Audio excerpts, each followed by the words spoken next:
So it's a real delight for me to be out here with Brian at Sagawa's up in Woodland, Washington. And normally we talk to you about color in the spring and bring you lots of flowers and blooms.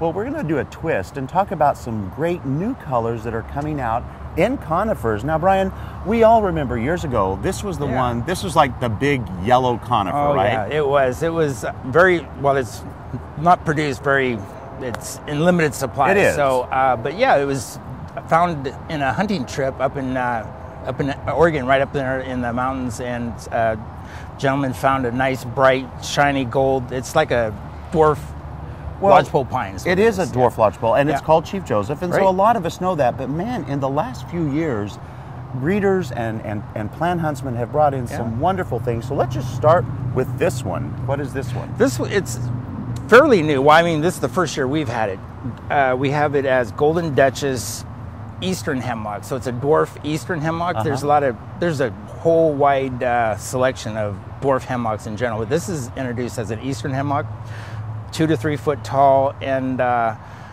what is nice is all the yellows and golds really stand out in the winter. We're kind of starved for color, and you'll find that the yellows and golds really kind of, there's not too much flowering in February, March, early April, so conifers always... and the bigger they get, it's such a grand... I mean, that's a lot of color to see. So yes, you really draw up to it. And they're easy to grow, too. Dwarf conifers are, fairly... Some of the gold stuff, you do have to watch out for full sun, but Certainly. They're usually pretty easy to grow. Well, now this one, I adore this one. Tell me about it.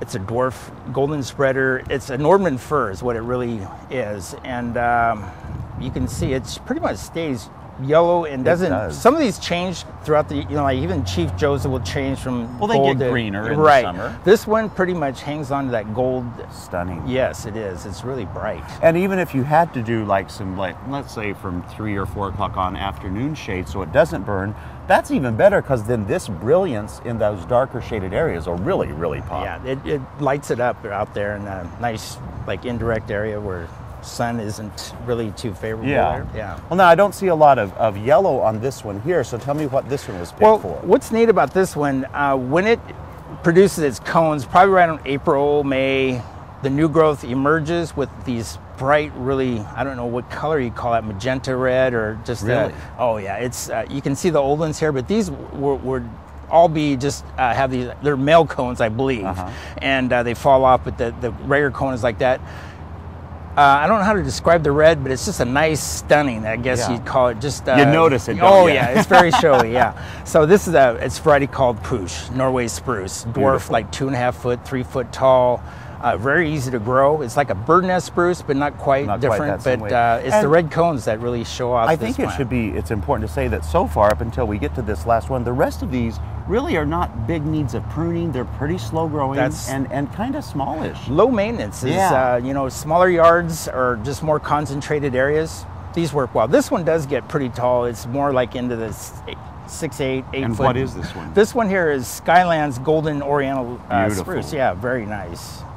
And you're right, you don't ever have to prune it. And what's nice is they don't get 35, 45 foot tall. These are all going to stay, very easy on the maintenance. You don't have to trim. Although, Brian, we've talked a lot about the beautiful goldens, the conifer selections lately have had, some pink blushes, certainly blues. There's a lot of color to be found there. It's pretty much the whole palette of colors available if you just search. And like you're mentioning, some of the cryptomerias, available. But you can just find about it. It's all out there besides just green. Well, and no better place to get that information than right here at Sagawa's. We're up in Woodland, Washington. You can go to gardentime.tv. We'll click you over to their website, come out, peruse some of this brilliant color for your own yard. Thank you so much, Brian. Thanks, Wayne.